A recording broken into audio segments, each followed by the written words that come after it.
topic bampaye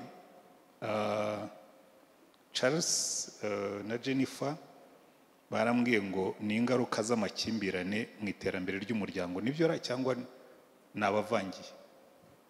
Ingaruka z'amakimbirane mu iterambere ry'umuryango. Rero ndagira ngo ngerageze kuvuga vuba, uretse ko bitajya byorohera abantu bafite imvi kuvuga vuba, ariko ubu ndimo ndabyiga ndimo ndiha discipline yo kutazasaza ndondogora, cyane muri pulpit, kuko muri pulpit hari igihe nanjye ngeraho nkabona ko umuntu buriya yafashe umwanya munini bitari ngombwa. Ngo rero nindamuka ndengeje iminota biraba ari kubera iyo mpamvu, ariko ubundi uko mbishoboye ndaza kugarukiriza ku minota bampaye. Muri gahunda nayo nayirebye wenda ndarenzaho mikeya. So reka dutondeke ibintu dutya. Buriya hari ikintu kimwe nshaka guheraho twagizemo ikosa rikomeye cyane ririmo no kutugiraho ingaruka mu itorero: kwibagirwa context dukoreramo. Kuko buriya itorero ntabwo ari urusengero. Yesu atangira kwigisha n'Imana itangira gahunda yayo yo kurokora abantu, yari iri mu mugambi w'ikintu cyitwa ubwami bw'Imana. Ibintu byose rero iyo utangiye kubitekereza mu bwami bw'Imana nibwo uhita wumva n'iyi ntego yo kuvuga ngo ingaruka z'amakimbirane mu iterambere ry'umuryango. Kuko ubundi mwikubitiro mwitangirira igice cya mbere n'icya kabiri, mu byahishuwe igice cya 21 n'icya 22 niho ubona umugambi w'Imana wuzuye. Wajya kubaka ibintu ukabyubaka ukurikije, murabizi neza ubundi iyo twubaka amazu nk'aba Jimmy bo baba engineer muri ibyo bintu byo kubaka n'ibindi by'ibitaka babizi kundusha. Nta muntu ujya yubaka inzu uko yishakiye, barabanza bakayikorera plan, bagapima n'ubutaka bwaho izubakwa, bakanashyiramo na detail, ndetse hari gusanga bahisemo na detail zaho amakabura azanyura n'ibiki byose. Buriya rero n'ibintu by'Imana niko bikoze. Imana mu ikubitiro yari ifite plan y'ukuntu umuntu azazamuka naho azarangiriza. Ikintu gishimishije nubwo umugambi w'Imana waje mu kirogoye, ntabwo wapfuye. Buriya nimusoma ibyahishuwe igice cya 21 cya 22, n'ubundi Adamu na Eva iyo badakora ibyaha n'ubundi niho twari kurangiriza. Kandi genda bikunda cyane, kuko igice cya mbere n'icya kabiri cyo mu itangiriro tuba turi mu cyaro cyo mu mirima, aho bita mu murima wa Edeni. Ibintu bimeze neza biryoshye. Mu byahishuwe 21 na 22 tuba turi mu mujyi ufite imihanda isa n'izahabu.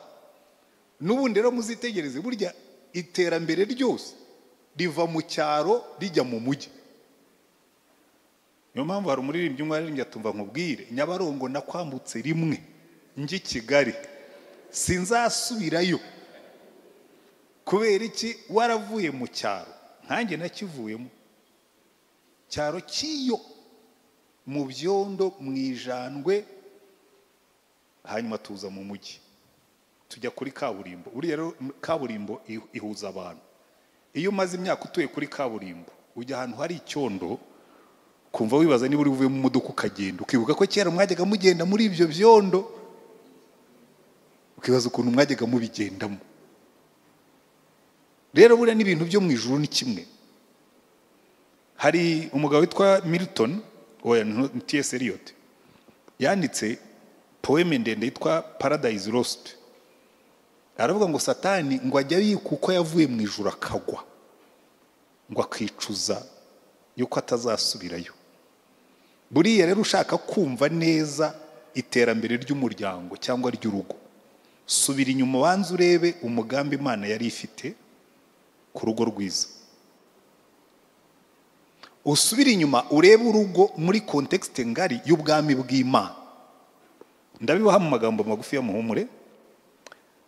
Reka maze mpere ku magambo. Buriya twebwe Abangilikani iyo tugiye kwigisha tubanza gusoma Bibiliya igice cya mbere n'icya kabiri. Kamanzi soma igice cya mbere, Zaburi y'ijana na 12. Zaburi y'ijana na 12 iduha isura y'iterambere ry'umuryango. Hanyuma ndaza kugaruka inyuma. Aravuga ngo hahirwa uwubaha Uwiteka. Mu yandi magambo, hahirwa umuntu ubaho atuye mu butware bw'Imana. Hahirwa uwubaha Uwiteka akishimira cyane amategeko ye. Aho niho Adamu na Eva bari batuye batarakora icyaha. Urubyaro rw'uwo ruzagira amaboko mu isi.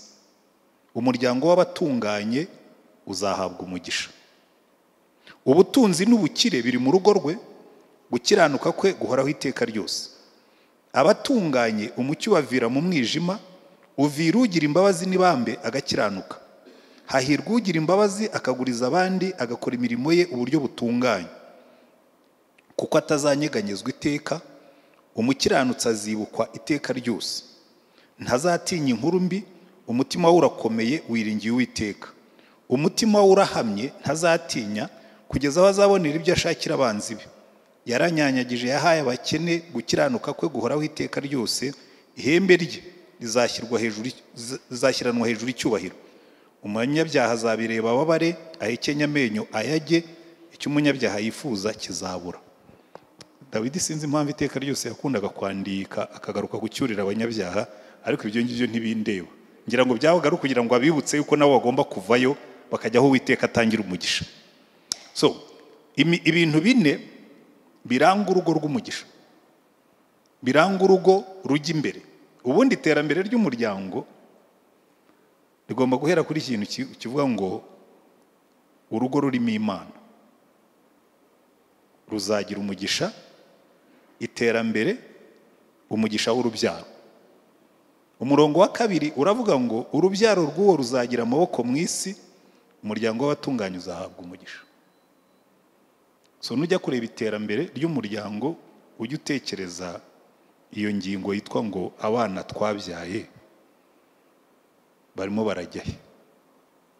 Icya kabiri, umugisha w'ubutunzi. Kuko akenshi twebwe tuvuze iterambere twumva kugira amazu meza, kugira imodoka n'ibindi. Iterambere twarariminimije, turarimanura, turigarukiriza ku bintu gusa. Ariko buryo tuvuze ngo iterambere ry'umuryango, irya mbere riruta ayandi yose ntabwo ari ubutunzi. Turaza kubibona. Harimo urubyaro, yego n'ubutunzi bukazamo. Umurongo wa gatatu, hanyuma umugisha w'amahoro.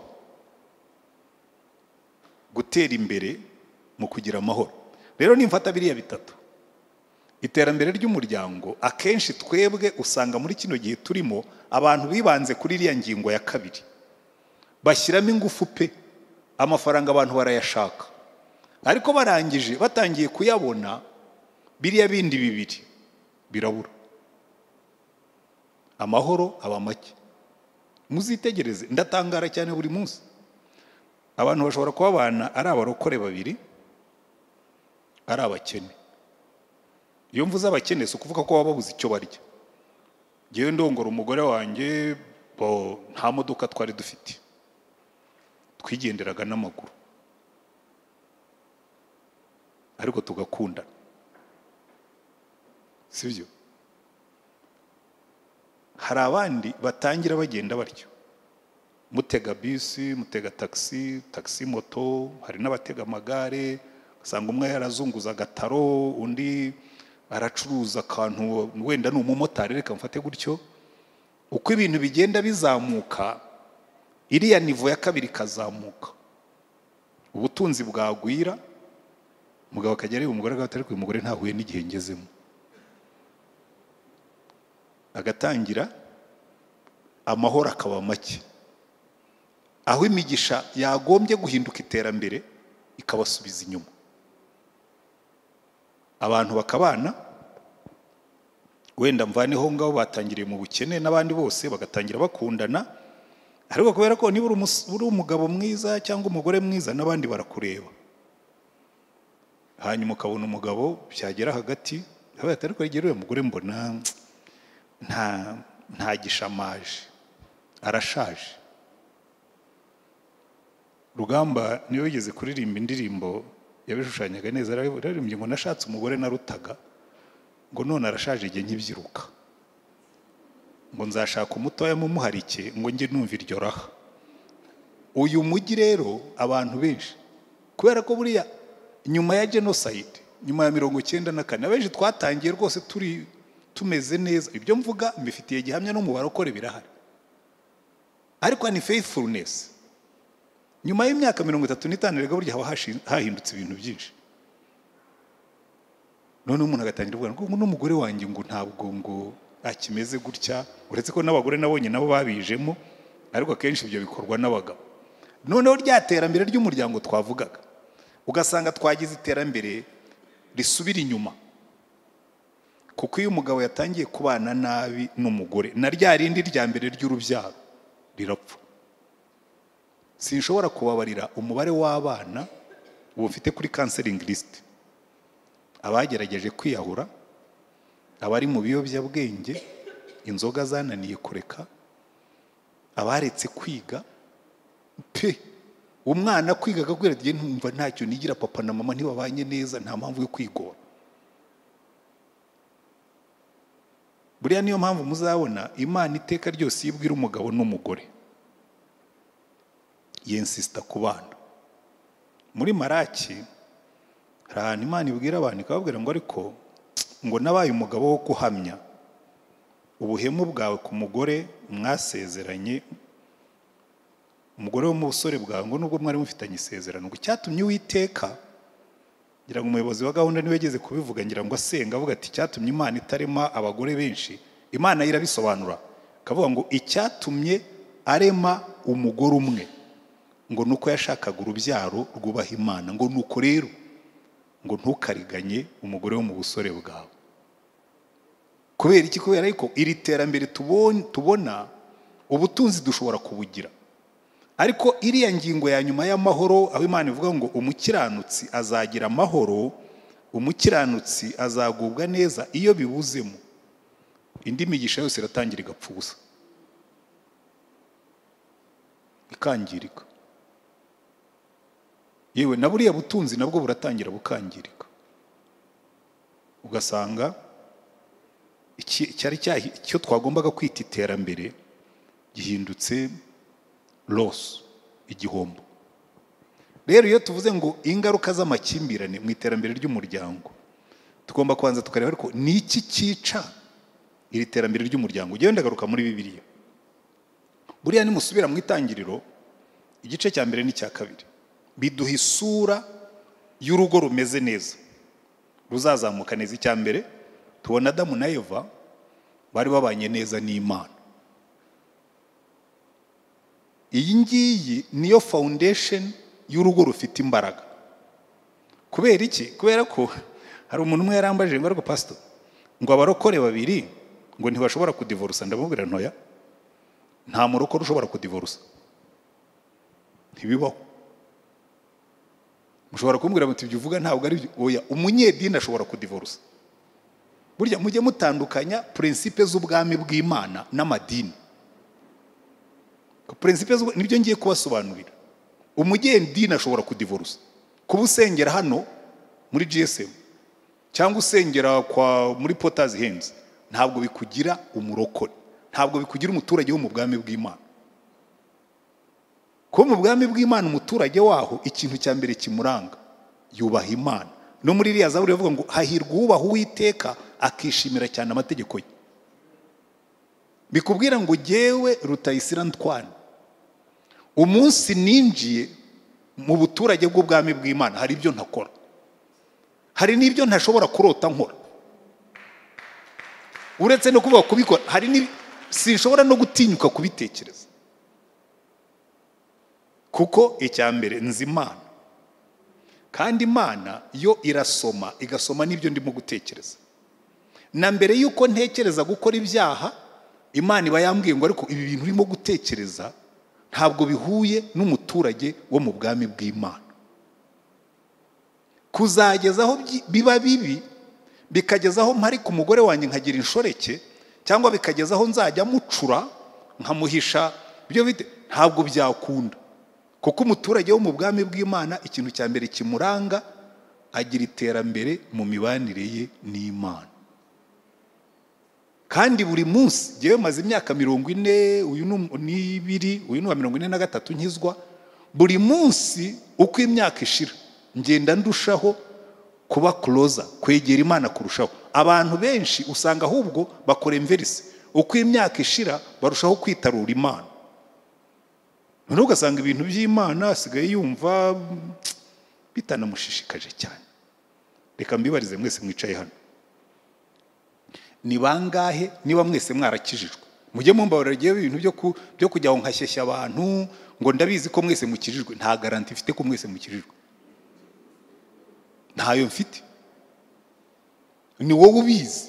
Ariko reka nkubaze ikibazo, niba warakijijwe, niba warigeze gukizwa, bimbwire cyangwa byibwire. Wumva umwete, wumva umuhati wari ufite, wumva ishyaka wari ufite ugikizwa ari ryo ugifite? Kuko abantu benshi umuhati bagiraga, Imana bageraho bakayimenyera pe, Imana barayimenyera. Iyo Imana umaze kuyimenyera rero, no gusoma Bibiliya wumva nta kintu gishya ugikuramo kuko warabimenyereye. No gusenga uba wumva nta mpamvu yo kwigora kuko warabimenyereye. Ndetse baza mu rusengero bavuga ati two dutanga icyacu mutari ko biriya bintu, izi nzara y'abapastori tuzayikizwa niki? Kuko ibintu by'Imana wumva nta mpamvu kuko warayimenyereye. So iterambere rya mbere ritangira ahangaho ku murongo wa mbere. Adamu na Eva babanaga n'Imana muri icyo bita total harmony, hahandi Imana bumva imirindi yayo. Ariko muracyumva imirindi y'Imana iwanyu? Hello, muracyumva imirindi y'Imana mu rukerera? Muracyumva imirindi y'Imana nimugoroba mbere yo kuryama?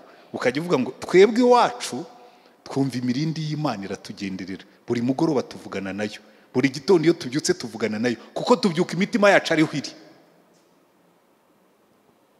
Iyo rero bavuze ngo amakimbirane mu iterambere ry'umuryango, ikintu cya mbere amakimbirane yica ni icyo ngicyo, imibanire y'Imana. Kimwe cyica ikindi. Iyo imibanire y'Imana yapfuye, n'imibanire mibi nayo itera imbere. Mugende mukosha, mugende mushyiraho akantu uvuye ngo handashyiraho vi, iwacu biracyameze neza. Icya kabiri cyarangaga Adamu na Eva muri Edeni, buri muntu yumvaga afite confidence, yifitiye icyizere, mbese akagenda yemye, niko njya mbyita, yagendaga yemye, akagenda yumva rwose nta kintu umutima w'umuciraho urubanza, akagenda yumva ntacyo yiroporosha, ntacyo yigaya, ameze neza. Ariko muzitegereze muri kino gihe, imibanire myiza nanjye ubwanjye itangira gupfa iyo wagiye mu byaha. Kuko abantu benshi, ubwo ndimo ndakombina ibintu bibiri kugira ngo nze kubasha kwihuta nkuko nabibasezeranije, kuko bimwe ndaza kubigarukaho inyuma, ariko bwo ujya kubicamo gusa. Iyo umuntu yakoze ibyaha nta confidence agira. Ikintu cya mbere, umuntu wakoze ibyaha arabundabunda, agataha akibuka ko muri telefone ye harimo ibintu birimo bitagombaga kubamo, agatangira agasibanga, agatangira akadiritinga. Ariko bagenzi banjye ngo haje abantu b'incakura, ngewe njya nicara muri counseling, umuntu akambwira ati pastor reka nkwereke iby'umugabo wanjye abamo. N'abagabo ariko n'abagore ntugire ngo ni shyashya, nkwereke ibintu umugore wanjye asigaye abamo. Kandi ubwo abazi ko yabisibye, ntamenye ko ari abantu baza amayeri. Hariho rwose n'umwe yarambwiraga ati uzambabarire, umugabo wanjye kugira ngo nzamenye ibyo akora, nafashe urutoki rwe asinziriye ndushyira muri telefone. Urabizi ko hari abantu, hari za telefone zimwe udashobora gufungura udashyizemo urutoki. Umugore yajyaga mubona ashyiramo urutoki, arahengera yasinziriye, atera urutoki arudomamo, arangije telefone arakoporora, arangije ibintu byose arongera bisubizamo. Nazo umugabo yari kuvuga ko yayifunguye ate kandi atamuciye urutoki. Ucakura bwaje muri ino minsi. Ariko ubundi reka mbabaze, urinda ugenda ubundabunda, ibyo rero nibyo nita kubundabunda. Uragenda udiritinga, usiba, ushyiramo amakode ngo batazareba muri telefone yawe, watangiye kubundabunda. Nta confidence uba ugifite, watangiye gusubira inyuma. Ariko Adamu na Eva bagendaga ntacyo bireka, akumva afite confiance rwose, ngo babanaga bambaye ubusa ngo ntibakorwe n'isoni. Confiance abusuri, ntacyo Adamu yari afite ahishe Eva, Eva ntacyo yari afite ahishe Adamu. Umuryango wabo ukamera neza. Icya gatatu, no hagati yabo hari ubusabane rwose, ibyo maze kubabwira. Adamu yatahaga akabwira Eva ati rwose urakagufwa ko mu magufwa yanjye, urakara ko mu mara yanjye, imitoma yari igihari. Ibyo rero ndimo kubabwira ubundi byagombye gutera imbere, sibyo? Bitera imbere. Niba mbana n'umugore wanjye tumaranye imyaka 35, uko namukundaga nkimushaka niko ngomba kumukunda tumaranye iyo myaka, kuko mba mfite n'impamvu noneho zirenzeho zo kumukunda. Bwa mbere namukundiraga ko ari mwiza, akaba yaranyemereye kunkunda. Ubu mubonamo nyina w'abana banjye, nyirakuru w'abuzukuru banjye, uretse ko yitwaga Ramage nkitwa sogokuru, byo nabyo ni urwenya. Abuzukuru baje kudusura ndavuga ngiye hano mujye munyita sogokuru, ndashaka ko mwiga kuvuga Ikinyarwanda. Bati none se Garama niwe yitwa nyogokuru. Atashya akana kati nyogoku, ati uyu se umwana aravuga ndi, ati nyogoku, ati wiriwe nyogoku, biramucanga. Nuko ariko nyine nyogokuru, iyo nabaye sogokuru nawe ugaba ari nyogokuru, nta kujya gushaka abandi bandi. Relation igomba kugenda izamuka uko imyaka ishira, ukava mu bwiza ujya mu bundi. Iryo ni iterambere mu mibanire, sibyo? Hanyuma icya kane, Adamu na Eva buriya ibintu byose Imana yari yabahaye uburenganzira bwo ati development, murya ibyo mushaka byose, abundance. Kuko buriya urugo rurimo Imana, niko Bibiliya yatubwiye ngo rubamo abundance, rubamo ibyangombwa byose. Kuko buriya icyo abantu batarasobanukirwa, mbona abantu bistressa muri byinshi cyane, agahorana ubwoba ngo ubu niba ntafite ibintu byinshi, ngo umugore wanjye cyangwa iki. Nabwo ntoya mujye musangira bikeya, niba byinshi mu bisangire byabaye byinshi mugende mubizamukiramo. Kuko Imana yadusezeranije yuko ngo ubutunzi n'ubukire bizaba mu rugo rwe. Ikintu naje kubona, ntabwo buryo ubutunzi ari ubwinshi bw'ibintu. Reka da, yewe imyaka yose nabayeho sinigeze nkorera amafaranga menshi, kandi imyaka yose nabayeho hari ibintu bibiri biri muri no Zaburi nabonye, ntabwo twigeze tubura ibyo kurya. Ikindi cya kabiri, iyo mbaza umubare w'abantu twafashije, abanyeshuri twarihiriye bakiga sogonderi, abandi tukabarihira bakiga universite, nshatse nari kuba naribyariye abana 20. Kuko iyo mbaza umubare w'abantu babaye iwanjye nabo twafashije, ibi aravuga ngo uwo nguwo ngo hahirwa ugira imbabazi akaguriza abandi, agakora imirimo mu buryo butunganye, ngo ntazatinya inkuru mbi, ngo yaranyanyagije yahaye abakene umurongo w'9, gukiranuka guhora witeka ryose. Nageze aho nsanga burya Imana abundance iva ku Mana, ntabwo iterwa n'ubwinshi bw'ibintu ufite, ahubwo ifata ibike ukagebuza. Ariko buriya byakunze gute? Hari igihe njya asubiza inyuma, nabara abantu babaye iwacu, abo twagaburiye, abo twashyize mu ishuri tukabarihirira, nabo turihirira n'uno munsi, nabigereranya n'imishahara yacu, nkabona Imana igomba kubigeza nijoro igatubura amafi, igatubura imigati. Kubera iki? Imana yaravuze ngo iyi Edeni yose abundance irimo ni iyanyu, ntimuzahangayike, Imana niyo izabikora. Hanyuma icyanyuma cyavagamo, bagiraga imibereho myiza, nta nzara, nta bukene, nta ndwara, nta rupfu. Iyo yari Edeni. Iyo ngiyo twarayitakaje, tuzayigarukana tugeze muri Yerusalemu nshya mu byahishuwe 21-22. Ariko reka mbereke ubwo ikigaragara mu ngo. Adamu na Eva bamaze gukora icyaha, ikintu cya mbere cyavuyemo kikazana isubira nyuma, Imana yavuyemo. Mujye mugenzura, nimubona amakimbirane yatangiye kuza, mujye mugenzura niba Imana igihari.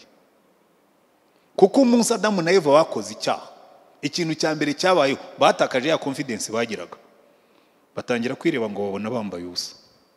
Ubundi ninde utinya ubwambure bwe? Twese tujya muri dushe, arujya muri dushe yambaye, niyo ugezemo wenda wambaye imyenda uyikuramo.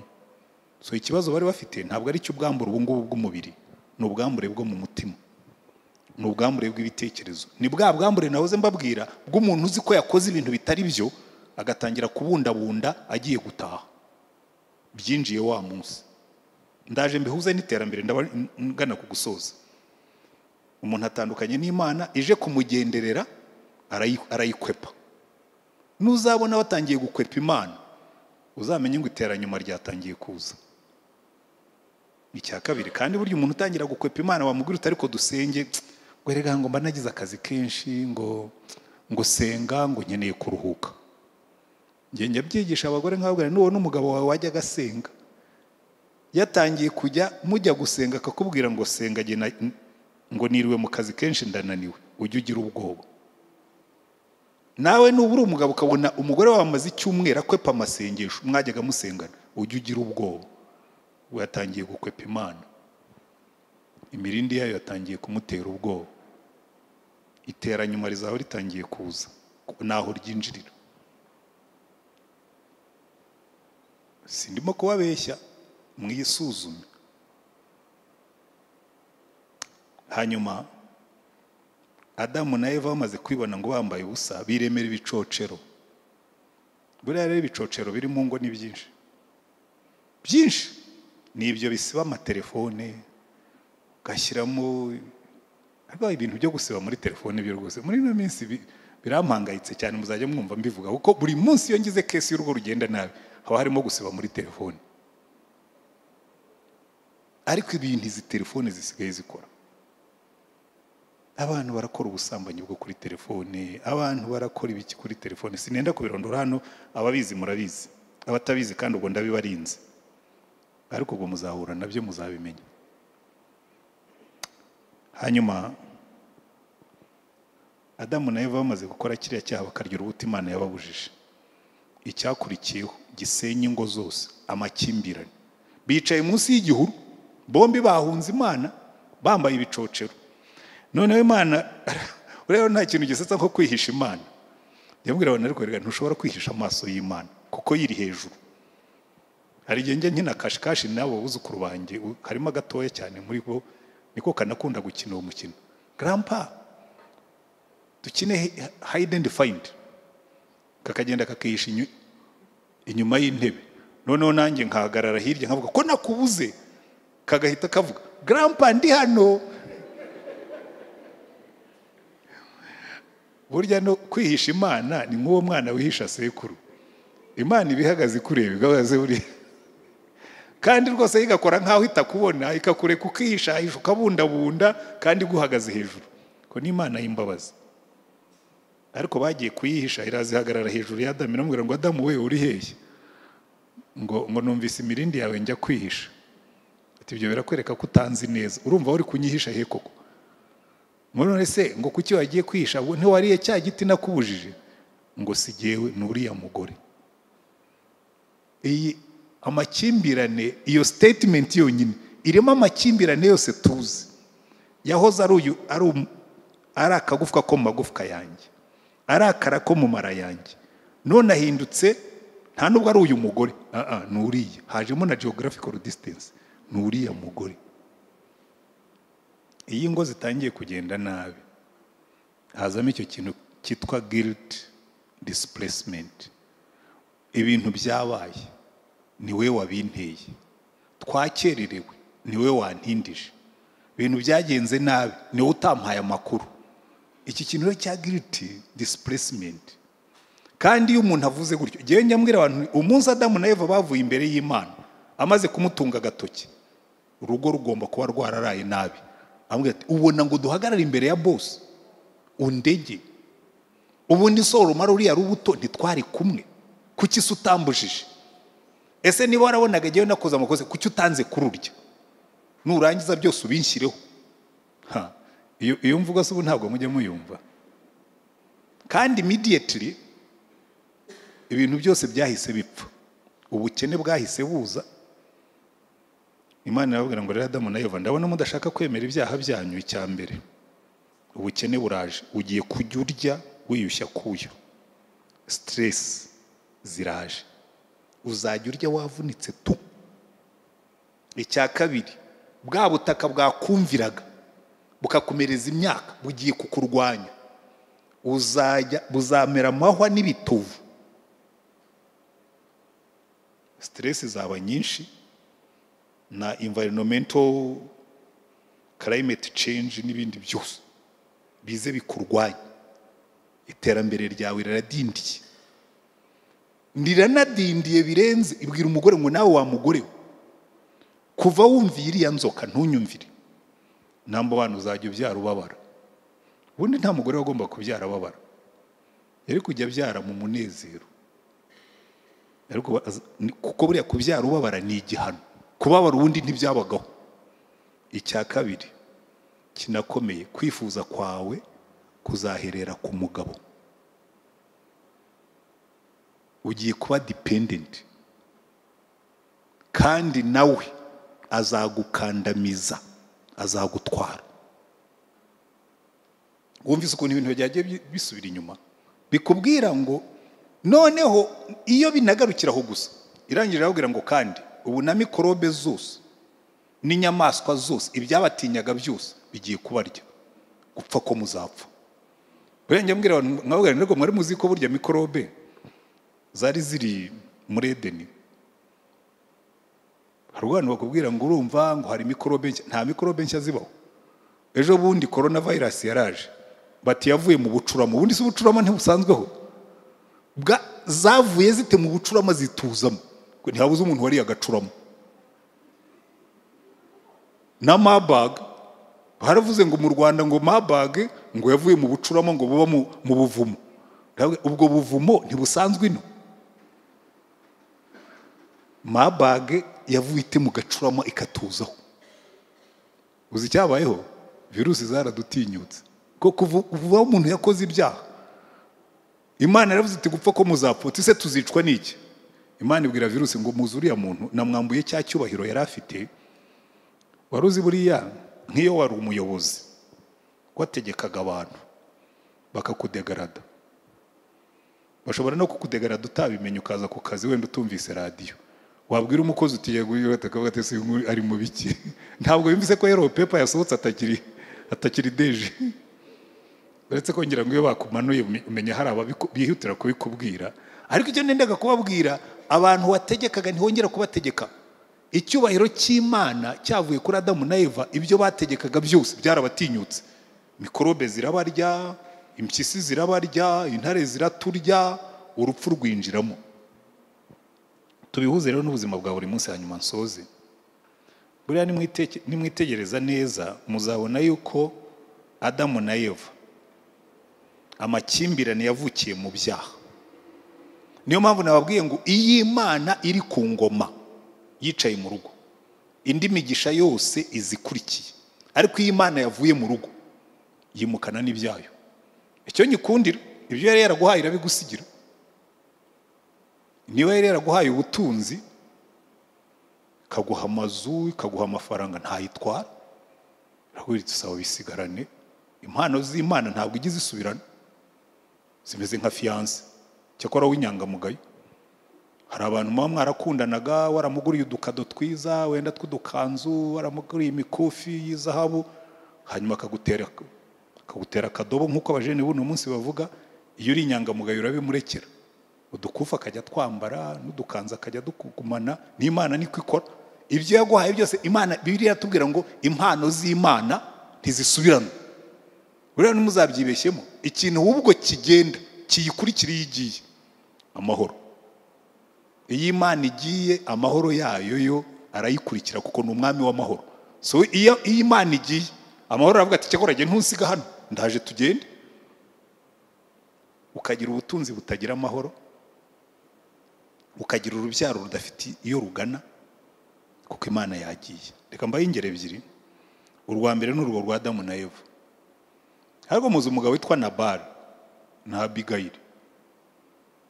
Nabali na Abigayili bari abantu bafite ngo n'ubutunzi, ngo Nabali yari afite ubutunzi bwinshi, ariko akaba umunyabyaha, kugeza ahantu yateye umujinya Dawidi. Aravuga ati kiriya kigabo twakirindiye intama n'ubutunzi bwacyo tubuhagararaho, muze tuzamuke, nta n'umuhungu n'umwe ndi bumusigire. Bivuga ngo ubugoryi bwa Nabali, ibyaha bya Nabali bigiye kumwicisha, bwa butunzi burapfa ubusa, n'ababana be baraba bagiyemo. Ariko Abigayili araza bihagararamo neza nk'umugore, abwira Dawidi ati rwose igirire neza, we kwishyiraho amaraso atariho urubanza, bariya abantu urabo biciye. Niba Nabali dore ibiryo niba ari byo mwashaka, dore ngibi nabikuzaniye, dore n'ibyo kunywa, dore n'imbuto n'ibindi, cururuka. Ariko buriyo ya Abigayili atahaba na Dawidi niko yamubwira ati utahaba uyu munsi kwa Nabali nta n'umwana yari kwasi, nta n'umugabo, twari kubarimbura tukabitura inabi yanyu. Aramubwira ati rega buriya izina ni ryo muntu, Nabali ni Nabali nyine, ubwo Nabali byavugaga ikigoryi. Ariko hari urundi rugo byambisetsa abantu mwihangane ndayavi kurangiza. Iwacu iyo dusezeranye nyabageni tugira umugisha tubavugaho ngo ubaho umugisha ngo bazabane nka Isaka na Rebeka. Iyo najyaga nsezera biba mu gitabo cyacu cy'amasengesho, navuga nti ntabwo nzigera mbavugaho umugisha w'Isaka na Rebeka ndakanyagwa. Isaka na Rebeka niba hari urugo rubi rubaho muri Bibiliya ni urwa Isaka na Rebeka. Urumva Isaka ahamagaye umuhungu we mukuru, aramubwira ati ugende umpigire umuhigo uzuwuntekere, kandi afite umugore. Umugore nawe arabyumva, aramubwira ati maze nawe peti wowe umfashe iby'amasafuriya n'amasahani n'ibyombo, ugende nanjye unzanira abana b'ihene tubabage so tumutekere umuhigo mwiza uryoshye, uriya mugisha tuwumwibi. Ngaho njya mvuga nti bagenzi banjye, umuntu niba azabana nka Isaka na Rebeka ruriya rugo amakimbirane rero nukurikira neza uzabona yuko yari agiye kugira ingaruka mbi, kuko Esawu yari yavuze ati ihanganeho gatoya data arashaje napfa kiriya cyana nzakica. Repetisiyo y'inkuru ya Kayini na Abeli.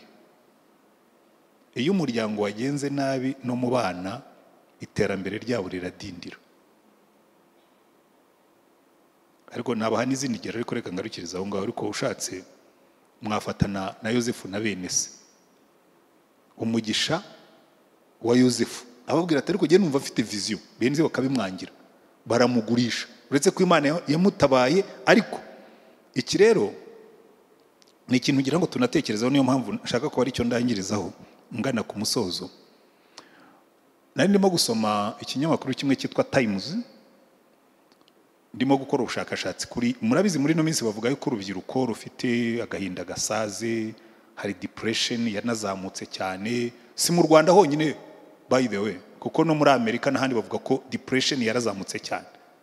Noneho nza kureba ngo akora article yitwa Fatherless Generation, niba agiye kwandika nimero y'ikinyamakuru cya Times aho yagaragaye cya Fatherless Generation, banditsemo ngo 63% by'abakura bakava mu ngo, abantu bagenda bagati ngo bakigendera oya biyahura.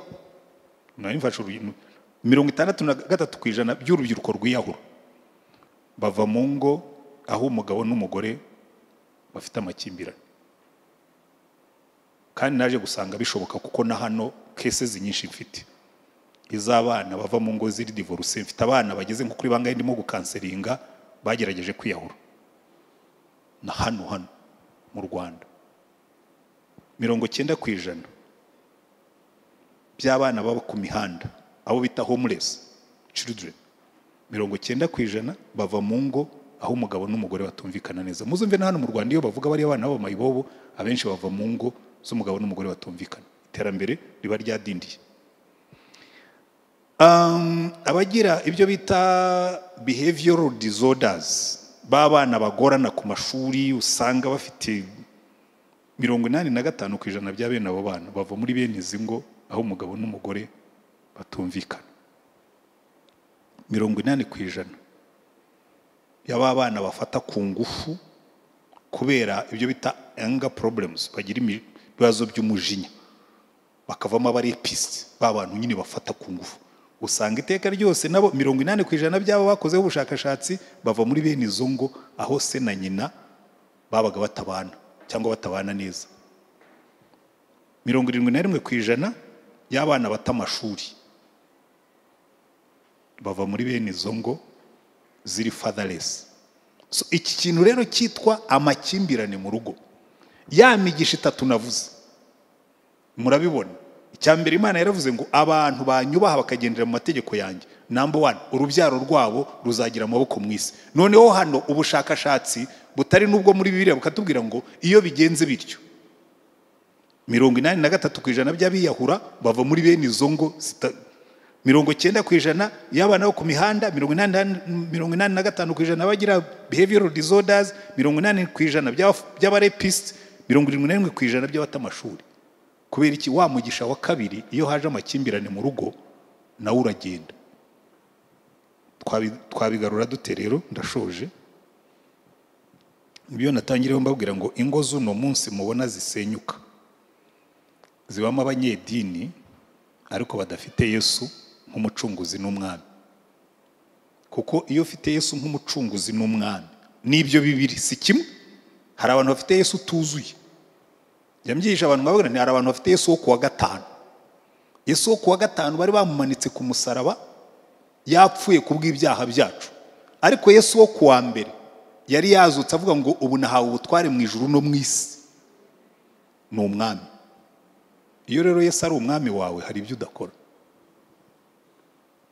No mu rugo, no hanze y'urugo, no mu kazi uba wagarutse mu bwami bw'Imana. Iyo Yesu ari umwami. Nuba ufite idini idafite Yesu nk'umwami, muzumva n'abantu muri ino minsi bakubwira ngo twebwe twakijwe ku buntu, ngo ibintu byose dushobora kubikora. Nkavuga nti okay fine, mwahagaze kuwa gatanu cyangwa se kuwa gatandatu Yesu akiri mu mva. Ariko nimuhura nawe kuwa mbere yazutse azakubwira ati no.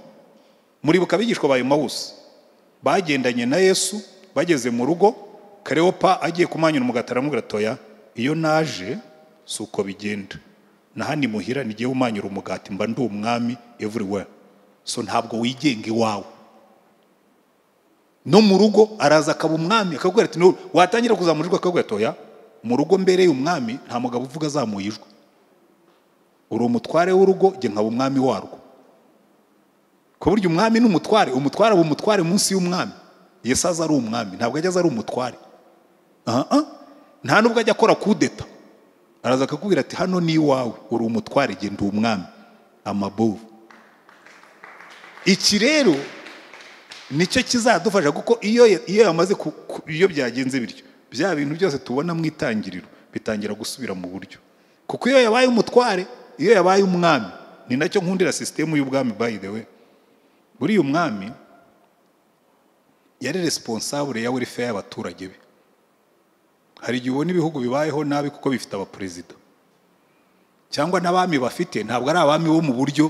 Kuko buriya kera umwami iyo yabonaga umuturage w'ukennye, muzasome mu mateka y'u Rwanda, byabaga ari responsibility yo kuvuga ngo ya ntabwo uyu muntu wanjye ndi bwemere yuko yicwa n'inzara. Niyo mpamvu abana b'ingegera n'abandi bashonje umwami yagombaga kubaha amata, kuko yari umwami wita kuri welfare y'abantu be.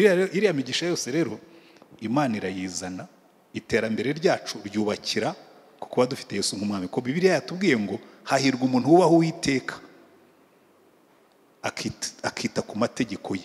Ngo icyambere ngo urubyaro rwe ruzagira amaboko mu isi. Icya kabiri ngo ubukire n'ubutunzi bizaba mu nzu ye.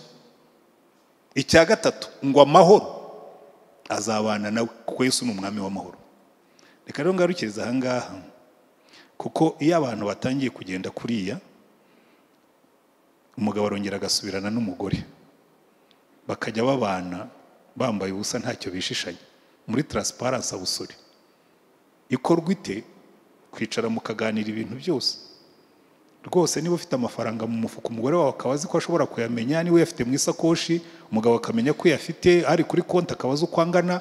Hari abantu bafite imico mibi ariko bo bita myiza, ngo umugore ntagomba kumenya amafaranga yawe, ngo kuyamenya arayagusaba. Nta nubwo agomba kuyagusaba, ahubwo ugomba kuyamuha. Ndabizi ko ndimo kwigisha ibintu abantu benshi batemera. Ndabizi, sindi pastor ze nubwo naritarinze rega nareyoye abantu. Bano gari pastor biri ibintu byo kwigisha biri dangerous. Abagore ni batangira kugira access ku makonti, bazajya bakoresha nabo amafaranga. Fine. Ngereka mbabwire. Umugore wanjye yicaye hano ambwira ati ndashaka gukoresha nabo amafaranga, namubwira ati kanyaguhiye akoreshe nabi. Aho kugira ngo ngire umugore ubabaye, nagira umugore wakoresheje nabo amafaranga. None kundi reka nkubwire nubundi jewe ni devoir yanjye kumunezeza. Iyo watangiye kuba umugabo in the image of Jesus, reka mbere cyo muze kubibaza tugiye muri pano. Iyo watangiye kuba umugabo in the image of Jesus, kuko Yesu we yaraturebye yiyambura icyubahiro cye arakitwambika. So nimuzagenda umugore wawe gakonje ujye umuha ikote ryawe usigare we mbehuhuha. Arangije ubukire bwe bwose ibyo yari afite byose arabiduha, afata ubukene bwacu. Yarangiza akavuga none bagabo mukunda abagore banyu kuko Kristo yakunze itorero akaryitangira. Jewe njye mbimubwira nkabwira rwose ntuzahangayike, nta na rimwe nzakuroporosha ngo wakoresheje amafaranga nabi, nashira tuzashaka ndi. Hari ibintu byo kugenda ugasanga umuntu arahishahisha. Consequence yayo yumva bwira kuko akanga koko sinzi impamvu kanaje muri kare muri note zanjye. Ariko ndakabona kenshi harimo ubuswa bwinshi, mbyita ubuswa. Reka mbaye ingero ebyiri nashoje na Bibiliya nayizinze. Umugabo muri uyu mujyi, abagabo mbere ya genocide ngira ngo pastor we bari bahari registration ya 1993. Hari abantu benshi bari bafite teori y'uko ugomba guhisha umugore aho imitungo iherereye, barayihisha. Genocide iraza barapfa. Abagore bararokoka burya bagira surviruti y'abagabo, bararokoka n'abana. Bayoberwa aho imitungo yarigitiye ko ntibari bazi aho amakonti aherereye, nubwo banki zihari ariko ntabwo umugore yari azi banki amafaranga aherereyemo. Hari abantu bari bafite imitungo y'ubutaka, abantu baraje barayiappropriate barayigurisha kubera ko n'umugore ntiyari azi ko iyo nzu ari iyabo, kuko umugabo yari yarayanditse ku bana bamushikiwe nabo bapfuye, nabo batari bazi ko ari we yanditseho. Ariko ndatangara n'uno munsi birahari. Ugasanga umuntu yubatse inzu afite za apartment zanditse kuri mushikiwe n'umugore atazi yuko bazifite, ngo umugore atazaba. Umuntu afite konti yafunguje azishyira kuri murumuna we, ariko yigira sinyateri w'iyo konti, akaba ariho abika amafaranga ku izina rya murumuna we cyangwa rya mushikiwe. Umugore ntazi aho iyo konti iherereye, ariko n'abagore musigaye mubikora mwese ntawe mbabarira, nta nuwo, kuko namwe musigaye mubyigishanye no muri bridal shower murabivuga ngo maze ngo uzagira akantu wishyirira ku ruhande ngo umugabo n'umwana wundi. Sawa, n'ubundi ujya kumusanga yari umwana wundi. Reka ngarukiriza ngaha kuko ibyo mbabwira iterambere mbahaye ground work, donc fondation yaryo. Hari abantu bakubwira ngo ariko buriya ntiwatubwiye ngo ama strategy ngo ya saving, muze kubimbaza nabyo ndabibabwira. Ariko buriya saving ushobora kuzikora utashyizemo Imana ukazikorera abandi. Principe z'Imana nizo zituma nibyo dukora bihabwa umugisha kandi bikabamo amahoro. Ariko iyo twatangiye kuba abarokore b'abanyedini batari abarokore bo mu bwami bw'Imana, dukora bya bindi nababwiraga, kandi turabafite benshi. Ahubwo niba uri hamwe urimo uyu munsi, ndabizi umbabwiye ngo umanike ikiganza tugusengere, ntiwamanika kuko wavuga uti ibintu mumaze kubitera amabuye manike mbereke ko njya mbikora. Ahubwo nimuza gutaha uze kubwira umugore uti mada ndihariye, hari ibintu najyaga mbundabundamo nkaguhisha, ariko noneho ndabishyira ku mugaragaro. Bibe bikeya tubisangire, bibe byinshi tubisangire, duhuze umutima planning uko tuzabikoresha, ariko tugira iterambere n'abana bacu bazabinezerwa. Imana ibaho umugisha. Reka ibindi ne kurondogora turaza kubiganira muri pano. Mufite uburenganzira bwo kuza kumbaza ibibazo byose mushaka. Nuza gushaka gukora ankete nka RIB ndamutungira agatoki.